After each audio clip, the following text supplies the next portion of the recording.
وہ نازیہ میرے علاوہ سب سے اچھے سے بات کیا کرتی تھی، میرے ماں باپ اور بہن بھائیوں کا اچھے سے خیال رکھتی، گھر کے کاموں میں مدد کرتی، مگر جوں ہی رات کو میرے ساتھ کمرے میں آتی تو فوراً کہتی کہ مجھے ٹانگوں میں درد ہے یا پیٹ میں درد ہے۔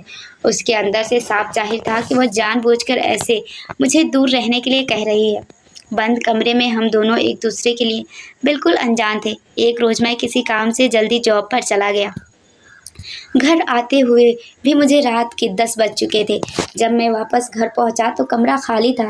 میں نے پورے گھر میں نازیہ کو ڈھونڈا مگر وہ کہیں نہیں تھی۔ تبھی آخرکار میں نے ماں سے ہی پوچھ لیا، نازیہ کہاں ہے؟ مجھے کہیں دکھائی نہیں دے رہی۔ میری بات پر ممی نے گھورتے ہوئے مجھ سے کہا کہ اتنی جلدی بھول گئے؟ صبح تو لے کر گئے تھے اسے اپنے ساتھ۔ میں نے امی کو اچنبھے سے دیکھا۔ اس بار حیران ہونے کی باری میری تھی۔ میں نے کہا کہ میں کب لے کر گیا نازیہ کو؟ میں تو آج جلدی گھر سے چلا گیا تھا۔ پھر بات سن کر امی چونکی اور کہنے لگی کہ تم نے خود ہی تو چھوٹے بھائی کو کہا تھا کہ نازیہ کو باہر بھیجو، میں اسے مائکے چھوڑ کر ساتھ ہی کام کے لیے چلا جاؤں گا۔ میں حیرانی سے امی کو دیکھنے لگا۔ امی کے چہرے پر پریشانی ابھر آئی تھی، مگر میں ہی موقع پر بات سنبھالتے ہوئے بولا کہ ہاں میں نے ہی کہا تھا اور اسے میں ہی چھوڑ کر آیا۔ دراصل مجھے کام کی ٹینشن میں یاد نہیں رہی تھی۔ میری بات پر امی کو کچھ تسلی ہوئی۔ میں دل ہی دل میں جلتا ہوا کمرے میں چلا گیا تو آخر میری بیوی میرے بھائی کے ساتھ نکلی تھی۔ مجھے شدید غصہ آیا۔ میں سوچ ہی رہا تھا کہ میری نظر سامنے ٹیبل پر پڑی جہاں نازیہ کا موبائل رکھا تھا۔ مجھے اس دن کی کال یاد آئی۔ میں نے موبائل کھولا اور کال ہسٹری چیک کرنے لگا۔ ہسٹری ڈیٹیل جو کہ میری قسمت اچھی تھی، نازیہ نے اسے ڈیلیٹ نہیں کیا تھا۔ اسے دیکھ کر مجھے جھٹکا سا لگا۔ وہاں پر تو پری لکھا تھا۔ پری نازیہ کی بھانجی کا نام تھا، لیکن مجھے شک ہوا تو میں سوچتے سوچتے نمبر ملایا۔ کچھ لمحے بعد دوسرے جانب سے ایک مردانہ آواز سنائی دی۔ مجھے یہ محسوس ہوا میرے دل کو کسی نے چیر دیا ہو۔ وہ بار بار ہیلو نازیہ کہہ کر اسے پکار رہا تھا۔ وہ آواز بالکل غیر سا تھا، نہ میرے بھائی کی تھی اور نہ ہی میرے کزن کی آواز تھی۔ مجھے بھی غصے میں کوئی خیال نہیں آیا، لیکن میں کیا کرتا؟ میں نازیہ کا موبائل وہیں زمین پر پوری زور سے دے مارا۔ 5 منٹ بعد نازیہ بھی آ گئی، موبائل کے ٹکڑے اور مجھے غصے میں دیکھ کر اس کا رنگ پیلا پڑ گیا۔ وہ کہنے لگی، کیا ہوا ہے؟ آپ غصے میں کیوں لگ رہے ہیں؟ اس کا اتنا کہنا تھا کہ میں اس کی گال پر ایک تھپڑ لگا دیا اور وہ زمین پر جا کر گری۔ میں نے اسے بہت برا بھلا کہا کہ کون ہے بتاؤ جس کو ملنے تم آج گئی تھی۔ میری بات پر وہ چونک کر مجھے دیکھنے لگی۔ تبھی اچانک اسے الٹیاں آنے لگی۔ وہ روتی ہوئی پیٹ پر ہاتھ رکھ کر واش روم چلی گئی۔ اس کی یہ حالت مجھے کچھ سوچنے پر مجبور کر چکی تھی۔ جب وہ باہر آئی تو رو رہی تھی۔ اس کا چہرہ پھیکا پڑ چکا تھا۔ وہ روتے ہوئے کہنے لگی کہ میں ہاتھ جوڑتی ہوں، پلیز مجھ پر ایسا گھناؤنا الزام نہ لگاؤ۔ میں کسی کے ساتھ ایسا تعلق نہیں بنایا، آپ مجھ پر اعتبار کر کے تو دیکھیے۔ اتنا کہتے کہتے وہ زمین پر گر کر بے ہوش ہو گئی۔ مجھے اس کے اس حالت پر ذرا بھی ترس نہیں آ رہا تھا۔ میرے دماغ میں اس وقت آندھیاں چل رہی تھی۔ اس کی ایسی حالت مجھے پریشان کر رہی تھی۔ میرے دل میں ابھی خیال آنے لگا کہ شاید وہ کسی اور کے بچے کی ماں بننے والی ہے۔ تبھی میرا چھوٹا بھائی کمرے میں داخل ہوا۔ اس نے نازیہ کو زمین پر گرا دیکھ کر فوراً بوکھلا کر اس کی طرف بڑھا اور مجھ سے پوچھنے لگا کہ بھابھی کو کیا ہوا ہے؟ آپ نے اس کے ساتھ کیا کیا ہے؟ میں نے بھائی کے اس حرکت پر اسے نازیہ سے دور کیا اور ایک تھپڑ اسے بھی رسید کر دیا۔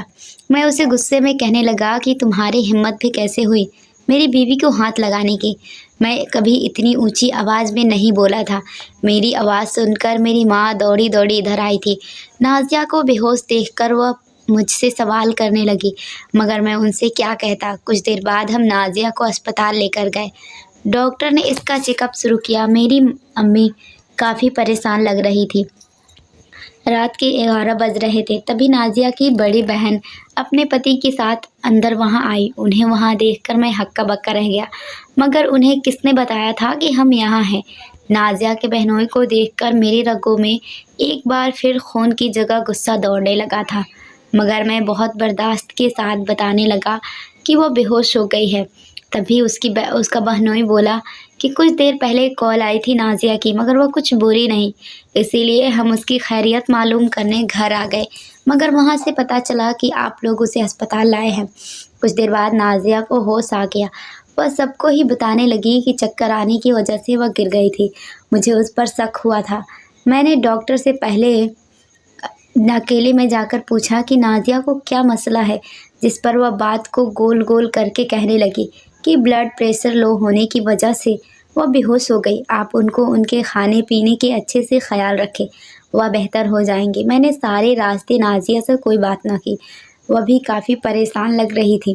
مجھے سب سے زیادہ شک اپنے بھائی پر تھا۔ ہو نہ ہو یہ اسی کا ہی کام ہوگا۔ اس کی عادتوں سے میں بھی واقف تھا۔ یقیناً اس نے نازیہ کے ساتھ بھی کوئی چکر چلا لیا ہوگا، اور اب جب وہ یہاں آ چکی ہے تو دونوں کو مزید موقع مل گیا ہے ایک دوسرے کے قریب آنے کا۔ ایسے ہی کئی دنوں سے مجھے میرے بھائی اور بیوی سے بدگمانی ہونے لگی۔ وقت گزرتا چلا گیا اور 3 ماہ مکمل ہونے والے تھے۔ میں سوچ چکا تھا جیسے ہی 3 ماہ مکمل ہوتے ہی میں نازیہ کو طلاق دے دوں گا۔ ایسی لڑکی کی میری زندگی میں کوئی جگہ نہیں تھی۔ ایک دن میں کام سے جلدی گھر واپس آ گیا۔ گھر میں کافی خاموشی تھی۔ میں اپنے کمرے میں جانے لگا تو مجھے کچھ سرگوشیوں کی آواز سنائی دی۔ میری بیوی سے میرا اعتبار تو کب کا اٹھ چکا تھا۔ دل تو وہ میرا بہت پہلے ہی توڑ چکی تھی۔ اب کچھ بچا تھا تو وہ تھی کہ وہ جب تک میرے ساتھ میرے نکاح میں تھی میں اسے یہ کالے کرتوت نہیں کرنے دے سکتا تھا۔ اندر سے مجھے اس کے بولنے کی آواز آئی۔ وہ کہہ رہی تھی کہ پتہ نہیں کب 3 ماہ پورے ہوں گے آپی، اور میں رونق کو سب کچھ سچ سچ بتا سکوں گی۔ یقین مانیے مجھے بہت برا لگتا ہے انہیں تکلیف میں دیکھ کر۔ وہ اپنی بہن سے بات کر رہی تھی، تبھی اس کی بہن بولی کہ چلو تم کل ڈاکٹر کے پاس جانا، شاید وہ اس بارے میں کچھ ایسا عمل بتا سکے جس سے تم رونق اور تمہارے بیچ کی دوریاں ختم ہو جائے۔ ان دونوں کی یہ باتیں سن کر میں وہاں سے ہٹ گیا۔ نازیہ ڈاکٹر کے پاس جانے والی تھی کل، مگر کیوں؟ مجھے یہ جاننا تھا۔ اب ہر حال میں جیسے ہی صبح ہوئی میں کام کا بہانہ کر کے گھر سے جلدی ہی نکل گیا۔ تبھی 9 بجے مجھے اپنی بیوی کے گھر سے باہر نکلتی ہوئی نظر آئی۔ وہ ایک رکشہ میں بیٹھ کر کہیں جا رہی تھی۔ میں بھی اس کا پیچھا کرنے لگا۔ تبھی کچھ دیر بعد وہ گائنیکولوجسٹ کے کلینک کے باہر رکی۔ میرا شک یقین میں بدلتا جا رہا تھا۔ نفرت کی ایک اور لہر میری وجود میں پھیل گئی۔ وہ اندر چلی گئی۔ کچھ دیر بعد میں بھی اندر چلا گیا۔ مجھے وہاں کہیں بھی سامنے نظر نہ آئی۔ میں نرس سے اپنی بیوی کے نام پوچھا تو نرس کہنے لگی کہ آپ کی بیوی کی رپورٹ ہے جو کچھ ہی دیر پہلے ہی آئی ہے، آپ ہی اندر ڈاکٹر کے پاس لیتے جائیے، آپ کی بیوی وہیں موجود ہے۔ مجھ میں تو اب ہمت نہیں بچی تھی کہ ان پیپر کو کھول کر دیکھوں۔ میں رپورٹ کو بجائے اندر دینے کے کلینک سے باہر نکل آیا۔ میں وہاں سے سیدھا گھر پہنچنا چاہتا تھا۔ اپنے کمرے میں آ کر میں رو پڑا۔ مجھے سچ میں بہت دکھ ہوا تھا۔ میری پہلی محبت میری بیوی مجھے اتنا بڑا دھوکہ دے گئی تھی، کبھی نہیں سوچا تھا۔ کچھ دیر بعد پیلے رنگت سجائے نازیہ کمرے میں داخل ہوئی۔ بولی کہ آپ میری سچائی جان چکے ہیں۔ اس کے سوال پر میں بولا کہ ہاں جان گیا ہوں۔ وہ دوبارہ بولی کہ اب تو آپ کے سارے شک ختم ہو گئے ہوں گے نا، میری محبت پر یقین آ گیا ہوگا نا۔ اب تو میں حیران ہوا، بھلا کیسی محبت، کیسا یقین؟ میں کچھ بولتا کہ تبھی میری بیوی نے رپورٹ کھول کر میرے سامنے کی اور مجھے پڑھ کر سنایا۔ اس نے جو الفاظ اپنی زبان سے ادا کی انہیں سن کر میرا وجود تھر تھر کانپنے لگا۔ میرا دل چاہا کہ زمین پھٹے اور میں اس میں سما جاؤں۔ میری بیوی نے بتایا کہ مجھے ایک بیماری ہے جس کی وجہ سے میں اپنے پتی کے قریب نہیں جا سکتی تھی۔ میری شادی جلدی سے ہو گئی، اسی لیے میری ڈاکٹر نے مجھے 3 ماہ ہدایت دی تھی کہ اگر میں 3 ماہ میں ڈاکٹر کی ہدایت پر عمل نہ کرتی تو شاید میں کبھی ماں نہ بن پاتی۔ اسی لیے میں نے آپ کو خود سے دور رکھا تھا، اور آج دیکھیے میری رپورٹس بالکل ٹھیک آئی ہیں، میں اب تندرست ہو چکی ہوں۔ بیوی کی بات سن کر میں بے انتہا شرمندہ ہوا۔ وہ رپورٹ سچی تھی۔ میں وقت سے پہلے اور بغیر سچ جانے بہت غلط سوچ گیا تھا۔ میں شرمندہ تھا اور اپنی بیوی سے معافی مانگی۔ نازیہ نے مجھے فوراً سے معاف کر دیا۔ اس پر مجھے اس پر بے حد پیار آیا اور اپنی سوچ پر شرم محسوس ہوئی۔ زندگی میں ایسے کئی وقت آتے ہیں جب ہم صرف غلط فہمی کی بنیاد پر اپنی زندگی برباد کر دیتے ہیں۔ وہی تھوڑی سوجھ بوجھ اور عقل کا استعمال کر لیا جائے تو ہماری زندگی میں کئی مشکل حل ہو جائیں گی۔ دوستوں، امید کرتی ہوں یہ کہانی آپ کو پسند آئی ہوگی۔